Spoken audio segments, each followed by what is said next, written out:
तो जो लोग नहीं लेना चाहते तो वो नहीं लेंगे, इसकी स्वतंत्रता। सुप्रीम कोर्ट ने बाकायदा आदेश जब दे दी है, क्या आपको लगता है अब ये जबरन टीकाकरण की समस्या सच में सॉल्व हो चुकी है, या फिर नए हेल्थ बिल से सब कुछ बिल्कुल बदल जाएगा? और अगर बदल जाएगा तो ऐसा क्या क्या उसमें खतरनाक चीजें बदलेंगी जो एक जागरूक साथी को जाननी जरूरी है? और आपको जन जागृति करनी होगी, क्योंकि इन कानूनों के माध्यम से ये आपकी गौ माता को भी मार सकते हैं। अगर हम नहीं लड़े ना, बहुत देर हो जाएगी। ये करेंगे हमारे बच्चों के साथ ये लोग, किसी को नहीं बख्शेंगे, ना हमारी गौ माता को, ना हमारे बेचारे बच्चों को, किसी को नहीं छोड़ेंगे ये लोग। कब खड़े होगे आप लोग? अभी भी नहीं खड़े होगे तो फिर कुछ फायदा नहीं है। खड़ा होना ही पड़ेगा और कोई ऑप्शन नहीं है आपके पास, नहीं तो आने वाली पीढ़ियां आपको ऐसा कोसेंगी कि आप लोगों ने समय रहते कुछ क्यों नहीं किया।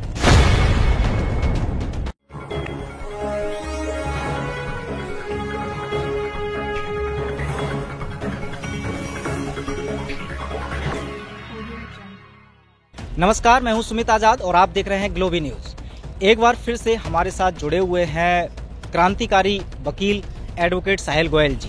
भली बात ही आप जानते हैं, परिचय की मुझे आवश्यकता नहीं है, लेकिन मुद्दा बहुत ज़्यादा इम्पोर्टेंट है। उस मुद्दे पर मैं बात करने वाला हूं। भविष्य को लेकर के एक लड़ाई लड़ रहे हैं एडवोकेट साहिल गोयल जी और उनके साथ ही बहुत सारे क्रांतिकारी। सबसे पहले मैं चाहूँगा उस मुद्दे के बारे में ही कि आखिरकार जो बार बार आप बैठकें कर रहे हैं, बहुत सारे आंदोलन कर रहे हैं, जगह जगह सभाएं कर रहे हैं, इन सब का एक निचोड़ क्या मुद्दा है? कौन सी आप खतरे की बात कर रहे हैं? समाज के लिए आखिरकार कुछ खतरे से बचाना चाहते हैं आप? देखिए, पिछले 2 साल से एक कथाकथित बीमारी के नाम पे कुछ एक ड्रामा चल रहा है और सरकारें जो हैं इस समय पे लगातार आपके जो अधिकार हैं उनको छीनने की कोशिश कर रही हैं। लेकिन क्या सिर्फ सरकारें जिम्मेवार हैं इसके लिए? मैं ये समझता हूं सिर्फ सरकारें जिम्मेवार नहीं है, आम जनता जो है वो खुद भी जिम्मेवार है इसके लिए। कारण ये है कि आम जनता आंख मूंद के इन टीवी चैनल्स पे विश्वास कर लेती है, जो एडवर्टीजमेंट आती है उसको मान लेती है, या कुछ कंपनियों का एजेंडा जब चलाया जाता है वो आम जनता के दिमाग पे छप जाता है और आम जनता उसको मानना शुरू कर देती है। उसी तरीके से सरकारें जो हैं इस समय पे कुछ एजेंडास को चला रही हैं और वो सरकारें जो हैं, मैं ये नहीं कहना चाहूँगा कोई एक पार्टी की बात है इसके अंदर, सभी पार्टीज के ऊपर इस समय पे ऐसा दबाव है, या आप समझ सकते हैं कि उनकी स्वतंत्र इच्छा से वो नहीं काम कर सकते हैं।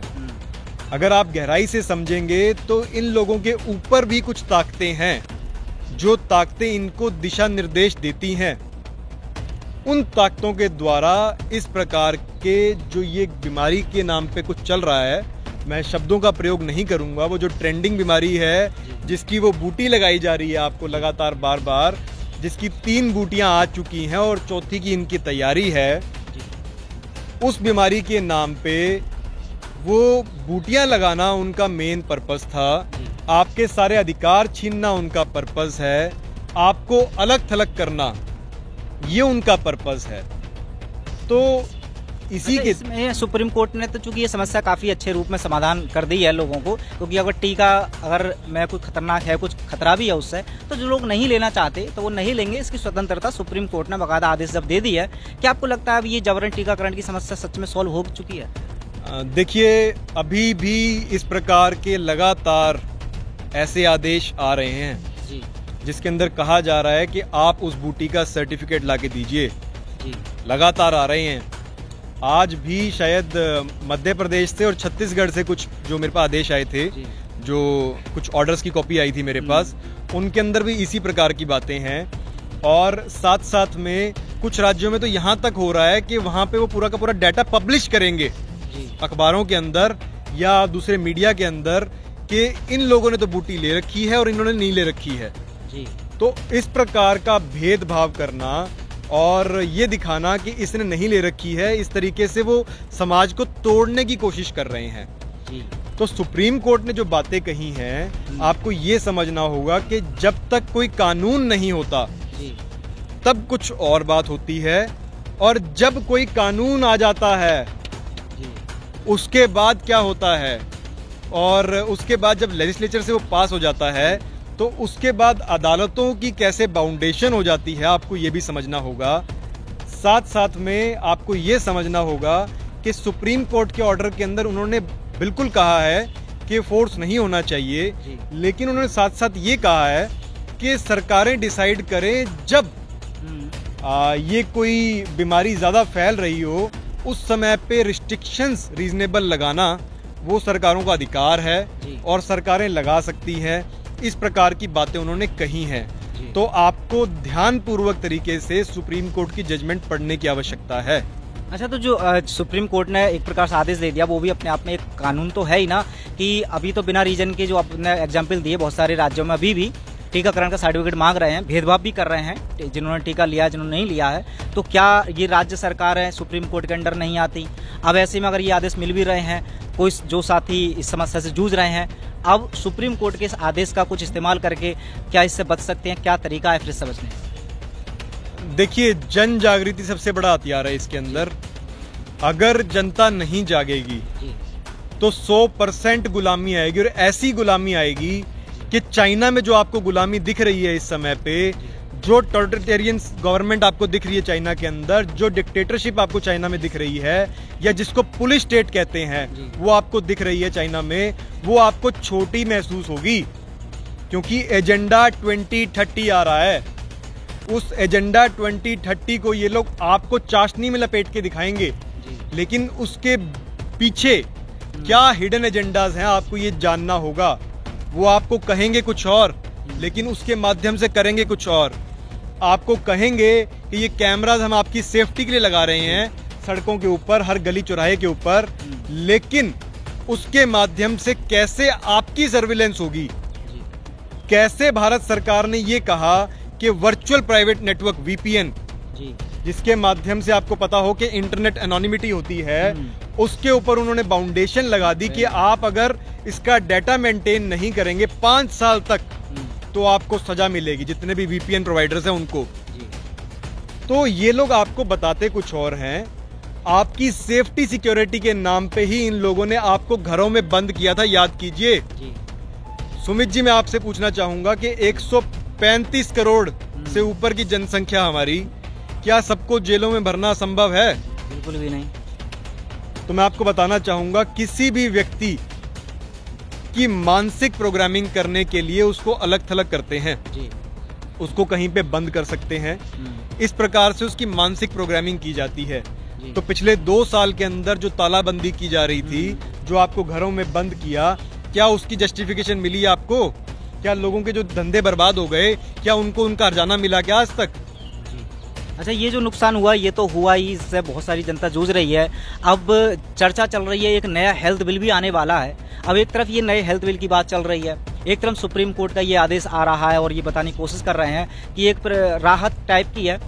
तो क्या अब ये नया पब्लिक हेल्थ पर भी ये जो सुप्रीम कोर्ट का आदेश है ये भी कुछ काम आएगा, या फिर नए हेल्थ बिल से सब कुछ बिल्कुल बदल जाएगा? और अगर बदल जाएगा तो ऐसा क्या क्या उसमें खतरनाक चीजें बदलेंगी जो एक जागरूक साथी को जाननी जरूरी है? देखिए, आपने देखा किसान आंदोलन 1 साल से ऊपर चला, वहां पे कोई बीमारी नहीं फैली, कुछ नहीं हुआ, और उसी की बदौलत शायद ये जो एक काला कानून आने वाला है, वो जो 3 काले कानूनों की लड़ाई हमने लड़ी थी, और अगर हम इस सबसे बड़े काले कानून के खिलाफ नहीं खड़े हुए तो याद रखिएगा वो हमारी लड़ाई अधूरी रह जाएगी। और वो लड़ाई अगर अधूरी रह गई ना, तो ऐसी गुलामी आएगी, आप सब लोग जो हैं बहुत ज़्यादा पछताएंगे आने वाले समय के अंदर।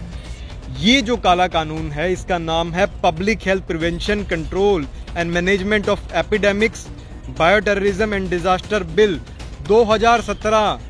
ध्यान दीजिए, 2017 में ही सरकार इसका ड्राफ्ट तैयार कर चुकी थी, और इसमें सब वो बातें हैं जैसे कि अलग थलग करना, जैसे कि किसी चीज के ऊपर छिड़काव करना, जैसे कि किसी चीज को दूर करके उसको मार देना या उसको किसी एक जगह पे ट्रैप कर देना। जो आपको पता है तालाबंदी की गई, आपको अलग थलग किया गया, वो सब चीजें सरकार 2017 में कैसे सोच के बैठी थी। और 2017 में ही सरकार जो है आपके वो टेस्ट किट इंपोर्ट करके बैठी थी। बिल्कुल, बहुत बड़ा। तो जो किसान आंदोलन था हमारा, उसके कारण से शायद, जो मैं समझ पा रहा हूं, शायद नहीं है, पक्का ही है कि 1 साल हम इसको पीछे धकेलने में कामयाब रहे हैं और अब ये मॉनसून सत्र के अंदर इसको पारित करने वाले हैं। अगर ये पास हो गया तो याद रखिएगा, सरकार या उसका मुलाजिम जब मन चाहेंगे, जब वो कहेंगे कि हमें लगता है कि सुमित जी हमें कुछ हो सकता है, हमें लगता है कि आपके शरीर पे कोई कीटाणु है या आपसे कोई बीमारी फैल सकती है, वो आप पे कोई छिड़काव कर देंगे, आपको कोई सुई लगा देंगे, आपको कोई दवाई खाने पे मजबूर कर देंगे, आपको कहीं पे उठा के ले जाएंगे, अलग थलग कर देंगे। इतना ही नहीं, आपकी जो खेती है उस खेती को इस एवज के ऊपर कि उस खेती के अंदर कोई बीमारी फैलने की संभावना है, ध्यान दीजिए, संभावना के बेसिस के ऊपर आपकी खेती को नष्ट किया जा सकता है। संभावना के बेसिस के ऊपर आपके अनाज को ठिकाने लगाया जा सकता है। संभावना के बेसिस के ऊपर आपके अनाज को जब्त किया जा सकता है। आपके ट्रैक्टर, आपके ट्राली, आपके ट्रक्स, हर एक चीज को रोका जा सकता है। इतना ही नहीं, जब आप सरकार को चिट्ठियां लिखेंगे तो आपकी चिट्ठी तक को इस संदेह के ऊपर कि इस चिट्ठी से जो है कोई बीमारी हो सकती है, इस चीज के नाम पे आपकी चिट्ठी पत्री भी रोक देंगे, आप सरकारों कुछ लिख भी नहीं पाओगे। तो इससे बड़ी गुलामी क्या होगी कि आप अपने परिवार से किसी सदस्य को मिलने जाना चाहते हो तो आपको सरकार के पास शायद कोई वो एप्लीकेशन लगानी पड़ेगी। अच्छा वकील साहब, तो अगर चूंकि आप एक वकील भी हैं, कानून के बहुत बड़े एक्सपर्ट हैं, अभी अगर आ जाता है तो क्या इसका कोई और समाधान भी, ये समस्या तो आपने बता दी, क्या समाधान भी हमारे संविधान में या कानून में होगा जिसकी मदद से इस खतरे से बच सकते हैं, या फिर इसका एक ही समाधान है, वो है जन जागृति जिसका आप काम कर रहे हैं हर रोज? देखिए, इसको हमें हर तरीके से लड़ना होगा। हम इसको कानून के तरीके से चैलेंज भी करेंगे, लेकिन जन जागृति बहुत ज्यादा आवश्यक है। मैं बार बार स्ट्रेस कर रहा हूं इसके ऊपर। अगर जनता नहीं जागी, उनको नहीं समझ में आया कि ये सब कानून किस तरीके से उनके खिलाफ इस्तेमाल किए जा सकते हैं, तो बहुत देर हो जाएगी। और आप जो है देख सकते हैं कि सुप्रीम कोर्ट भी बहुत बिजी होती है। देखिए, इतना समय नहीं होता उनके पास भी। और हमारा पहले वाला भी जो एक केस चल रहा था, जिसका भी डिसीजन आया 2 मई को, उसको आने में भी लगभग 15 महीने लग गए, जबकि उसमें मास जिनोसाइड कवर था। उसमें था कि इसके नुकसान हो सकते हैं। हालांकि उसमें कुछ ऐसे पॉइंट्स हैं जो कि सोचने वाले हैं, उन्होंने कुछ ऐसे पॉइंट्स कहे हैं, लेकिन अगर आप सिर्फ और सिर्फ उस पर रिलाय करते हैं तो शायद बहुत देर हो जाएगी। और आपको जन जागृति करनी होगी, क्योंकि इन कानूनों के माध्यम से आपकी गौ माता को भी मार सकते हैं, आपके पशुधन को ये कह सकते हैं कि आपके पशुधन, जो आपकी गाय भैंस है, इनसे कोई बीमारी फैलने की संभावना है, उस चीज के बेसिस के ऊपर उसको कोई भी छिड़काव किया जा सकता है, उसको कोई भी सुई लगाई जा सकती है, उसको कोई भी दवाई खिलाई जा सकती है, और उसको यहाँ तक कि मारा भी जा सकता है। तो वकील साहब, आपने बहुत ही महत्वपूर्ण जानकारी दी और बिना संदेह जितने भी दर्शक देख रहे हैं उनको पूरे खतरे के बारे में पता चल गया होगा। अब मैं एक आखिरी क्वेश्चन के रूप में बस एक क्वेश्चन पूछना चाहूँगा, ताकि इस प्रश्न के जवाब से वो सभी जागरूक साथी थोड़ा मोटिवेट हो पाएँ। लोग जानते हैं, समस्या समझते हैं, आप लोगों को जगाने का कार्य कर रहे हैं, जग रहे हैं, लेकिन वो एक धरातल स्तर पर जब कार्य करने की बात आती है तब वो संख्या उतनी हमको देखने को नहीं मिलती जितनी आपकी मेहनत के बाद देखने को मिलनी चाहिए। बट हम देखते हैं एडवोकेट साहिल गोयल जी हैं, मेरे ख्याल से हर रोज कहीं ना कहीं आप कभी जनता सरकार मोर्चा की तरफ से डॉक्टर कोठारी सर के साथ मिलते हैं, यहाँ पर आप डॉक्टर विष्णु चौधरी सर को भी सपोर्ट करने आए हैं, हर जगह आपका समर्थन रहता है, आप हर डेली अपना व्यक्तिगत जीवन त्याग करके ये सब संघर्ष कर रहे हैं। आपको ये विल पावर कैसे मिलती है और साथियों को कैसे मिलेगी? देखिए, पावर तो अंदर से ही आती है। जब हम समाज के लिए कुछ काम करते हैं तो अपने आप ही होता है ये सब कुछ। तो मतलब ऐसा कुछ कोई इसमें कोई छुपी हुई चीज़ नहीं है। हम तो आम जो रोटी खाते हैं वही खाते हैं हम भी। और बात यह है कि जब आप इन सब बातों को गहराई से समझ जाएंगे ना, तो आप घर में बैठ ही नहीं पाएंगे।